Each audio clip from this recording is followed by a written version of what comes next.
ಮೈಸೂರು ಜಿಲ್ಲೆಯ ಹುಣಸೂರಿನಲ್ಲಿ ಮಾಜಿ ಶಾಸಕ ಎಚ್.ಪಿ. ಮಂಜುನಾಥ್ ಹುಟ್ಟುಹಬ್ಬದ ಪ್ರಯುಕ್ತ ಬೃಹತ್ ಉದ್ಯೋಗ ಮೇಳವನ್ನು ಆಯೋಜಿಸಲಾಗಿದೆ.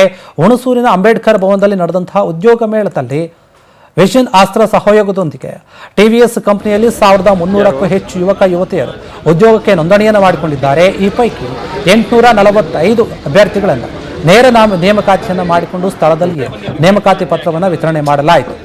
ಹುಣಸೂರು, ಪೆರಿಯಾಪಟ್ಟಣ, ಕೆಆರ್ ನಗರ, ಎಚ್ಡಿ ಕೋಟೆ ಹಾಗೂ ವಿವಿಧ ಕಡೆಗಳಿಂದ ನಿರುದ್ಯೋಗಿ ಯುವಕ ಯುವತಿಯರು ಆಗಮಿಸಿದರು. ಕಾರ್ಯಕ್ರಮದಲ್ಲಿ ಟಿವಿಎಸ್ ಕಂಪನಿಯ HR ಪಾಲ್ಗೊಂಡಿದ್ದರು. ಇನ್ನು ಗ್ಯಾರಂಟಿ ಅನುಷ್ಠಾನದ ಪ್ರಾಧಿಕಾರದ ಉಪಾಧ್ಯಕ್ಷ ಆಗಿರುವಂತಹ ಡಾಕ್ಟರ್ ಪುಷ್ಪ ಅಮರನಾಥ್, ಕೆಪಿಸಿಸಿ ರಾಜ್ಯ ವಕ್ತಾರ ಲಕ್ಷ್ಮಣ್ ಇನ್ನು ಮತ್ತಿತರರು ಕೂಡ ಇಲ್ಲಿ ಹಾಜರಾಗಿದ್ದರು.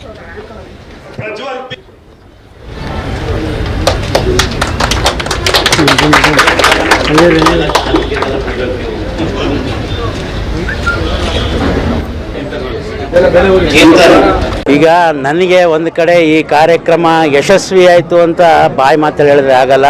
ಅದಕ್ಕೆ ರಿಸಲ್ಟೇ 900 ಜನಕ್ಕೆ ಕೆಲಸ ಸಿಕ್ಕಿರೋದು. ರಿಸಲ್ಟೇ 900 ಜನಕ್ಕೆ. ಹುಣಸೂರು ತಾಲೂಕಿನವ್ರೆ 510 ಜನಕ್ಕೆ ಸಿಕ್ಕಿದೆ. ಇನ್ನು ಬಾಕಿ ಒಂದು 400 ಜನ ಹೊರಗಡೆಯವರಿಗೆ, ಬೆಳಗಾಮು, ಬೆಂಗಳೂರು ಎಲ್ಲ ನಮ್ಮ ತಾಲೂಕುಗಳಾದಂಥ ಇದರಲ್ಲೂ 100 ಜನಕ್ಕೆ ಸಿಕ್ಕಿದೆ. ಇದು ಮೊದಲನೇದಾಗಿ ನನಗೆ ತೃಪ್ತಿ ಸಿಕ್ಕಿರೋದು. ಅಲ್ಲಿ ಯುವಕರು ಯುವತಿಯರು ಜಾಸ್ತಿ ಅವಕಾಶ ಸಿಕ್ತು ಅನ್ನೋದಾದರೆ ಆ ಯುವತಿಯರಿಗೆ ಆ ಕಾಳಜಿನೂ ಇತ್ತು. ಯಾಕೆಂದರೆ ಅವರೇನೆ ಜವಾಬ್ದಾರಿ ಹೊರೋರು, ಹೆಣ್ಣು ಮಕ್ಕಳನ್ನೇ ಮನೆ ಜವಾಬ್ದಾರಿ ಹೊರೋರು. ಈಗ ಅಕ್ಕಂಗಿರ್ದು ತಮ್ಮಂದ್ರದ್ದು ಜವಾಬ್ದಾರಿ ಹೊರ್ತಾರೆ ಅನ್ನೋಕ್ಕೆ ಇದೇ ಸಾಕ್ಷಿ. ನಾನು ಅವ್ರಿಗೂ ಕೂಡ ಕಿವಿ ಮಾತು ಹೇಳಿದ್ನಲ್ಲ ಕೊನೆಯಲ್ಲಿ, ಇದನ್ನು ಸಂಬಳ ಇಷ್ಟು ಅಂತ ಯೋಚನೆ ಮಾಡಬೇಡಿ. ಈ ಸಂಬಳ ಇನ್ನು 10 ವರ್ಷದಲ್ಲಿ ಅದು 50,000 ಆಗಿರ್ತದೆ. ಆದರೆ ಪ್ರತಿ ವರ್ಷವೂ 8ರಿಂದ 10% ಜಾಸ್ತಿ ಆಗ್ತಾ ಹೋಗ್ತದೆ. ಪ್ರತಿ ವರ್ಷ ವ್ಯಾಲ್ಯೂಡೆಡ್. ನೀವೇನು ಮಾಡಬೇಕು ಅಂತಲೂ ಅವ್ರಿಗೆ ಹೇಳೋಕ್ಕೆ ಹೇಳಿದ್ದೀನಿ. ಅದನ್ನು ನೀವು ಯಾರಿಗೆ ಇನ್ವೆಸ್ಟ್ ಮಾಡಿದ್ರೆ ಅದು ವ್ಯಾಲ್ಯೂ ಆ್ಯಡ್ ಆಗುತ್ತೆ.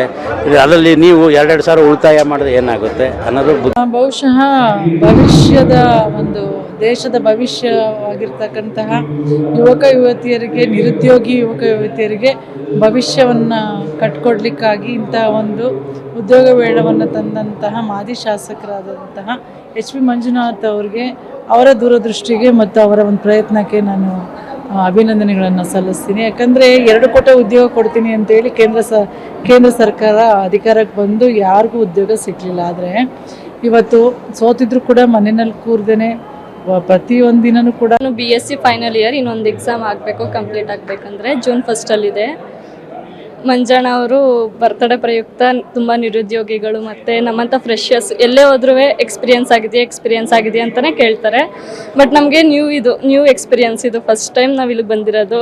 ನೋಡಬೇಕು ಸರ್ ಹೆಂಗಾಗುತ್ತೆ. ಅಂದರೆ ಇಂಟರ್ವ್ಯೂ ಚೆನ್ನಾಗಾಯಿತು. ಎಸ್ ಸರ್, ಇದು ನಮಗೆ